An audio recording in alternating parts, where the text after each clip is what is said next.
Exit polls ప్రకారమే ఎన్నికల ఫలితాలు వస్తాయన్నారు బీజేపీ జాతీయ ప్రధాన కార్యదర్శి బండి సంజయ్. బీజేపీ 350 సీట్లు సాధిస్తుందన్నారు ఆయన. పార్లమెంట్ ఫలితాల తర్వాత తెలంగాణలో బీఆర్ఎస్ దుకాణం బంద్ అవుతుందంటున్న బండి సంజయ్తో మా ప్రతినిధి భాస్కర్ ఫేస్ టు ఫేస్.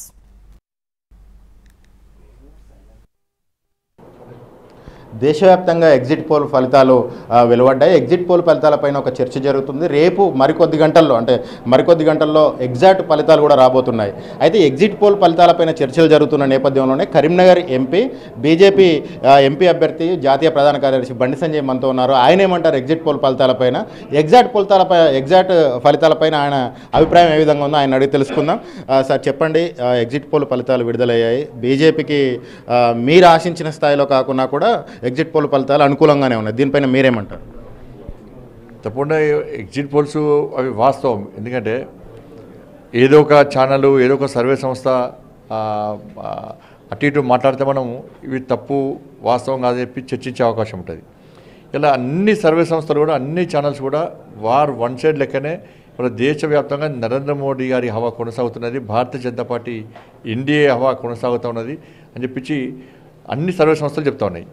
ఈ దేశంలో నరేంద్ర మోడీ గారి ప్రభుత్వం ముచ్చటగా మూడోసారి ఏర్పడాలని చెప్పి ప్రజలు ఆకాంక్షించారు. కాబట్టి మా దేశ ప్రధాన అభ్యర్థి నరేంద్ర మోడీ గారి పేరు మీద మేము ఎన్నికలకు పోయినాం. కాబట్టి ఇతర పార్టీలకు, కాంగ్రెస్ పార్టీ కానీ ఇతర పార్టీలకు ప్రధానమంత్రి అభ్యర్థి కరువైంది. కాబట్టి మీరు ఆలోచించండి, వాళ్ళ కాంగ్రెస్ పార్టీ మొన్నటి వరకు కూడా, ఈ ఎగ్జిట్ పోల్స్ రాకముందు మొన్నటి వరకు కూడా ఏ రోజు కూడా మేము అధికారం పక్కా వస్తాం అని ఎక్కడ చెప్పలే. సరే, ఒకటి నాయకులు చెప్పి కావచ్చు, కార్యకర్తలు చెప్పలే, నాయకులు చెప్పలే, జిల్లా స్థాయి, మండల స్థాయి, జాతీయ స్థాయి నాయకులు ఇక్కడ చెప్పేటువంటి ధైర్యం చేయలే. ఎందుకంటే ప్రధానమంత్రి అభ్యర్థి కరువైన కాంగ్రెస్ పార్టీ క్యాడరే మన ప్రధానమంత్రి అభ్యర్థి ఎవరు అని ప్రశ్నించే స్థాయికి వచ్చారు. కాబట్టి దేశ ప్రధానమంత్రి అభ్యర్థిని నిర్ణయించే ఎన్నికలు ప్రధానమంత్రి అభ్యర్థి కరువైనప్పుడు ఇవాళ ఆ పార్టీకి ఎట్లా ఓట్లేస్తాం? కాబట్టి మాకు నరేంద్ర మోడీ గారు కావాలని చెప్పి ప్రజలు ఆలోచించిన బట్టే ఇవే ఫలితాలు రేపు వాస్తవ రూపం దాల్చబోతాయి. ఎగ్జిట్ పోల్ ఫలితాలు వార్తా సంస్థలు, ఛానళ్ళు అవి ఏ విధంగా ఉన్నప్పటికీ జాతీయ స్థాయిలో ప్రధాన కార్యదర్శిగా మీరున్నారు. బీజేపీ పార్టీ ఎన్ని సీట్లు సాధిస్తుందని మీరు భావిస్తున్నారు? మేము 350కి పైగా 350, 370 సీట్లు దాకా మేము వస్తాయని చెప్పి ఒక నమ్మకం, విశ్వాసం మాకుంది. ఎన్డీఏ కలిపి దాదాపు 400 కూడా వస్తాయని చెప్పి నమ్మకం, విశ్వాసం మాకుంది.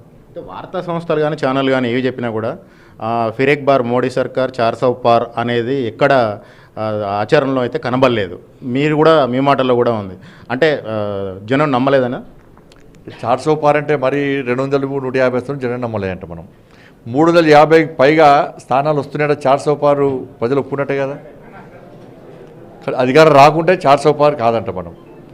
కాబట్టి ఏ పార్టీ అయినా 100% గెలవాలనుకుంటారు. కాబట్టి 100% ఏ పార్టీ గెలవదు.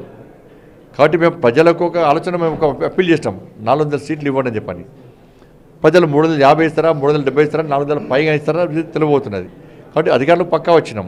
దేశవ్యాప్తంగా ఏదైనా కావచ్చు, తెలంగాణలో కూడా గణనీయమైన స్థానాలు వస్తాయని చెప్పేసి ఎగ్జిట్ పోల్ చెప్పాయి. మీ పార్టీ అంచనా ఏంటి, మీ అంచనా ఏంటి? తెలంగాణలో ఈ ఫలితాలపైన మీరేమంటారు? మేము తెలంగాణలో 10కి పైగా స్థానాలు గెలవబోతున్నాం. 12 గెలవచ్చు, 13 గెలవచ్చు. మిగతా స్థానాలు కూడా సెకండ్ ప్లేస్ ఉంటాం మేము. ఇలా ఎన్నికలను కూడా బీజేపీ వర్సెస్ కాంగ్రెస్ జరిగినాయి. బీఆర్ఎస్ పార్టీ లాపత్తా లేకుండా పోతుంది, 100% గ్యారెంటీ దల్లా. కాబట్టి పక్కా మేము 10కి పైగా స్థానాలు రేపు తెలంగాణలో గెలవబోతున్నాం. ఎగ్జిట్ పోల్ ఫలితాలు, ఎగ్జాక్ట్ పోల్ ఫలితాలు, అన్ని ఫలితాలు కూడా బీజేపీకి అనుకూలంగా ఉన్నాయి. తెలంగాణకు సంబంధించి బీజేపీ ఒక బలమైన శక్తిగా అవతరించనున్నది అని చెప్పేసి బండి సంజయ్ అంటున్నారు. అన్ని స్థానాల్లో ఫస్ట్ లేదా సెకండ్ వస్తామని చెప్పేసి, ఇక్కడ బీఆర్ఎస్ దుకాణం ఖాళీ అయిందని చెప్పేసి కూడా బండి సంజయ్ అంటున్న పరిస్థితి ఉంది. కెమెరా పర్సన్ సంపత్తో కలిసి భాస్కర్, ఎన్టీవీ, కరీంనగర్.